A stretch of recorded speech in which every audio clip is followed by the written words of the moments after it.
आज सकाळी 9:20 वाजता सुमारास विजापूर नाका पोलीस ठाण्यात माहिती मिळालं होतं एक अनोळखी इसमाच्या मृतदेह आढळून आला म्हणून ते पोलीस पार्टी तिथं पोहोचलं आणि ते चौकशी करताना जे माहिती इसम आहे ते विनायक कामन्ना हक्के वय 26 वर्ष मुक्काम पोस्ट जामगाव तालुका मोहोळ यांच्या आहे म्हणून त्यानंतर आज 1 जुलै 2024 पासून BNSS आणि भारतीय साक्ष अधिनियम हे तिन्ही कायद्यांच्या लागू झालेले आहेत. सो BNSS अंतर्गत जे दिलेले प्रोसिजर्स आहेत ते सर्व पालन करून ठाणेदार श्री दादा गायकवाड यांच्या नेतृत्वाखाली सर्व अधिकारी अंमलदार आणि DCP ACP यांच्या नेतृत्वाखाली देखरेखीमध्ये ते BNSSच्या दिलेले सर्व प्रोसिजर्स पालन करून हे मर्डर केस जे आहे ते भारतीय न्याय संहिता कलम 103(1) अंतर्गत दाखल करण्यात आलेले आहेत. तर दाखल दुपारी 12-12:30 दरम्यान दाखल केलेले आहेत. त्यावर क्राईम ब्रांचच्या टीम आणि पोलीस स्टेशनच्या पथक अशा दोघांचा तपास सुरू होतो. यात सोलापूर शहर पोलीसच्या टीमनी यशस्वी रीतीने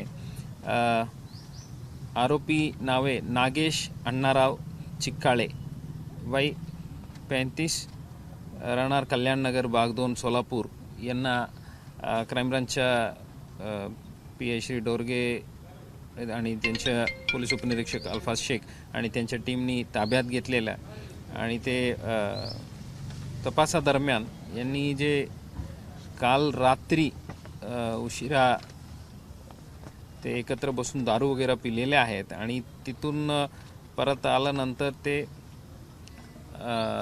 पुन्हा पैसे यांच्याकडून मागणी केलं की इतर पुन्हा दारू वगैरे घ्यायसाठी त्या दरम्यान जे भांडण झालं होतं ते वाद झालं होतं. त्यानंतर यांनी दगड उचलून त्यांच्या डोक्यात टाकून हे त्यांच्या मर्डर केलं असा इनिशियली आता समजत आहे. त्यांच्या इंट्रॉगेशन अजूनही चालू आहे जे आरोपीच्या.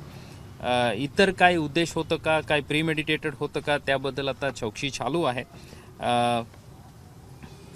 आता इंट्रॉगेशन दरम्यान जे काही समोर येईल ते आपल्याला वेळेत कळवण्यात येईल.